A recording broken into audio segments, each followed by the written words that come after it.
I first took the Queen Creek Citizen Leadership Institute in 2004, and I graduated from that in 2005, and then I submitted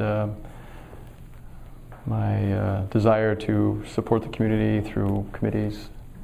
And since that period of time, I've been on several committees. The first one was the EMS, Fire and Safety, Emergency Medical Police Committee.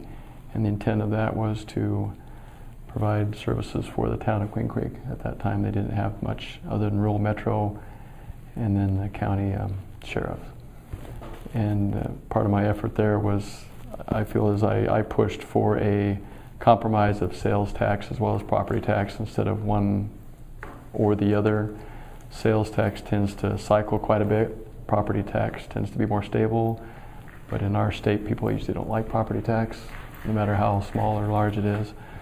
So it was a balance, and as part of a ballot initiative, I submitted statements in support of, I guess, essentially a compromise to be able to utilize both sales tax and property tax, and that eventually is what was accepted by the town voters on that committee. I was on the Queen Creek Financial Task Force, which was just looking for ways to support primary transportation, parks and recreation, and that went for about a year. And a lot of discussion, and other than maybe user fees, to potentially have those that utilize the facilities be able to help pay for the facilities, such as some of the parks and the horse park that's there, is help the community and users pay for it as opposed to just the town and the taxpayers. I was also on the Transportation Advisory Committee for several years, 2008, 2010, and that was very worthwhile, trying to promote getting people in and out of town and through town, especially with highway and the areas out there, Santan areas where we have a lot of people that want to commute through, and that's always a challenge. But we'd like to have them not to commute through, we'd rather have them commute to and then enjoy working and purchasing, interfacing with businesses, and then they can go home or they can stay in the town. Either way, it would be great. I'd like to promote all of that. But the last, since 2009, I've been on the Citizens Transportation Oversight Committee for the Maricopa County. And that meets once a quarter, and they generally review proposals, plans for the town and towns and the county itself, and where money is spent, and making sure it's conforming to the Prop 400 requirements in support of transportation.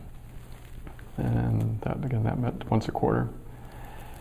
And pushing, we didn't have much in the way of, other than saying, ideas and recommendations, sound walls in northwest Phoenix around some of the freeways that are going in there, and to help the citizens that live in that area prior to the construction. At one point they didn't have that, but that was something that was discussed. And always pushing at this point for the bypass loop for I-10, the South 202, and cut around it. That's something I think that we really need, and that's something we're always trying to promote, to see if we could get things to move faster, but unfortunately some things don't move very fast. And finally, the Planning and Zoning Commission for the town of Queen Creek. I've been there since 2010, so it'll be 4 years this summer. And that's been one of the more rewarding and frustrating positions, where you'd like to have a little more power and not be quite as at the mercy of some of the developers. Something that I would like to see is the town, both the town council and the planning and zoning, I guess, recommend to our developers of what the town really needs, as opposed to what the developers would like to give us. And that's something that I've seen that's generally been housing, and housing. Fortunately, there have been businesses that have been coming in. The Banner Healthcare Facility was one of the most recent ones that started as a potentially larger business that will be able to grow, and then the area around it will have space to be able to build up, to be able to help support that business also.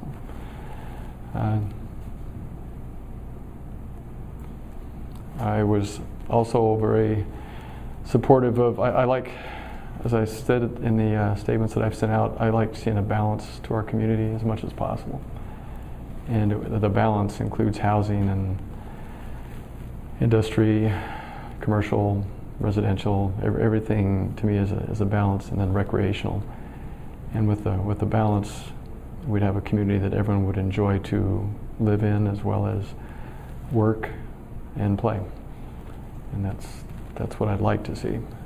As part of the planning and zoning in the town council, I really would like to see, we have 10-year supply of 1-acre housing and 3 to an acre housing, but we have no backlog of 8 to an acre housing, where that would be very advantageous around the commercial areas and employment areas to be able to support and draw in the commerce, as well as the both jobs and retail,